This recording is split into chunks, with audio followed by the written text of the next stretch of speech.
जब राजसभा में भगवान कृष्ण की अग्र पूजा करने की बात युधिष्ठिर ने की तो शिशुपाल गुस्सा होकर राज्यसभा में श्री कृष्ण के प्रति अभद्र टिप्पणी करते हुए कहता है, किसकी अग्र पूजा कर रहे हो युधिष्ठिर? इस कृष्ण की।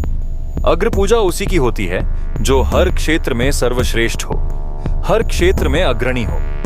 और यह कृष्णा ये तो छल करने में अग्र है, मैं इसको सर्वश्रेष्ठ नहीं मानता।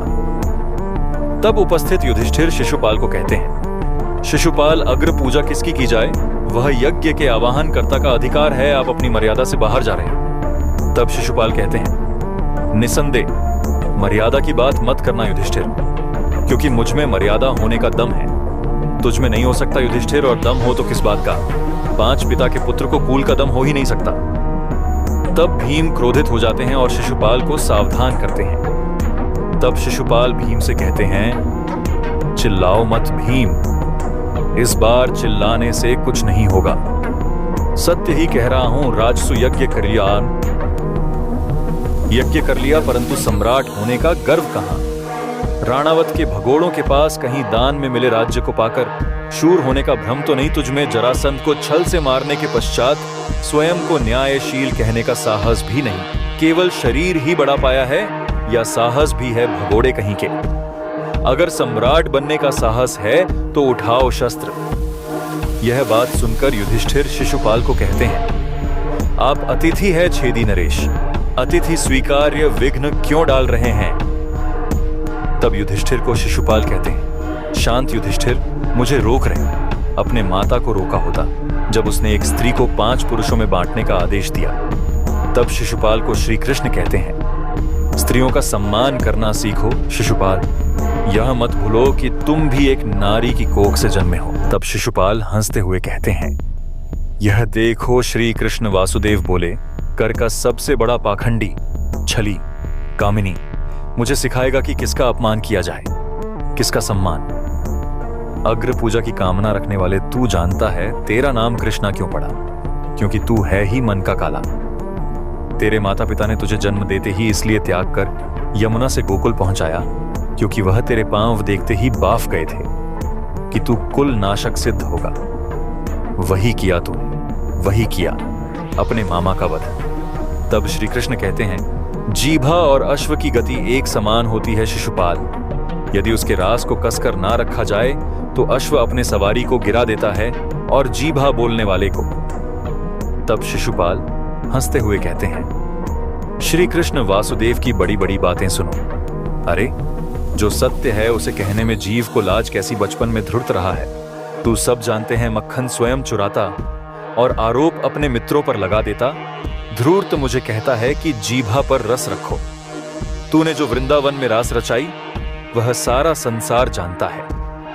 कामी है तू कामिनी, प्रेम का जासा देकर जो स्त्रियों को धाड़ता रहा वह मुझे स्त्रियों का सम्मान करना सीख रहा है। क्या क्या नहीं किया तूने?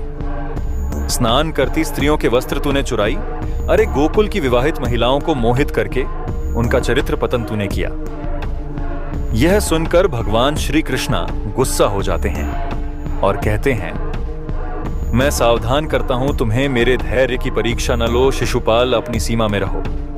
तब शिशुपाल कहते हैं, अरे युद्ध भूमि छोड़कर भागने वाला कायर है, रणछोड़ है, यह दुष्ट है। यह क्या करेगा तेरे यह दास पांडव, उनके द्वारा तू मुझे भी मरवा देगा।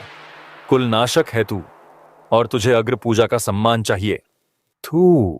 शिशुपाल की यह बात सुनकर कर्ण को गुस्सा आ गया और कर्ण गुस्से में शिशुपाल को कहते हैं, बस शिशुपाल अपने जीभा को वश में रखो। तब शिशुपाल कर्ण को कहते हैं, हट, मुझे एक सूत पुत्र की मंत्रणा की आवश्यकता नहीं है, मेरा और इन ग्वाले का प्रकरण है। तब कर्ण शिशुपाल के सामने धनुष उठते हैं। तभी श्री कृष्ण कर्ण को रोकते हैं, नहीं अंगराज, रुक जाओ, निकालने दो। छेदी नरेश को अपने मन का मेल, इनका नाश करने के लिए अपना बाण व्यर्थ मत करो, इनकी जिभा स्वयं इनका नाश का कारण बन जाएगी। तब शिशुपाल भगवान श्री कृष्ण को कहते हैं, ऐसे बालक योद्धाओं को तू अपने छल से अपने वश में कर सकता है और तेरे दास पांडवों को, मेरे जैसे वीर को नहीं। पांचाली का विवाह तूने जानबूझकर इन पांडवों से कराया क्योंकि तू जानता है यह मूर्ख कभी तेरा विरोध नहीं करेंगे। शखा, सखी, सखा सखी की संबंध की आड़ में क्या रासलीला रचा रहा है तू? ये मैं भली भांति जानता हूं, पर स्त्री गमन करने वाला पापी नहीं, महापापी है तू। यह बात सुनकर भगवान श्री कृष्णा क्रोधित हो जाते हैं और शिशुपाल को कहते हैं, तुम्हारे पापों की सीमा समाप्त हुई और मेरी सहनशीलता भी। शिशुपाल, तुम्हें जो वरदान मिला उसे पाकर तुम अमर भी हो सकते थे। मृत्यु का भय नहीं था, इसलिए संसार और मानवता की भलाई के लिए, उसके कल्याण के लिए तुम वह कार्य कर सकते थे जिनके लिए तुम्हारा नाम सदा स्मरण किया जाता। शिशुपाल, परंतु शक्तिशाली होने के अहंकार में तुम अपने वरदान को व्यर्थ कर बैठे। शिशुपाल, तुमने किसी का प्रेम नहीं लिया शिशुपाल, केवल श्राप लिया। अब देखो तुम्हारा अंत, तुम्हारी मृत्यु तुम्हारे समक्ष है। और यह कहकर भगवान श्री कृष्ण शिशुपाल का मस्तक धड़ से अलग कर देते हैं अपने सुदर्शन से। इस तरह शिशुपाल की मृत्यु हो जाती है।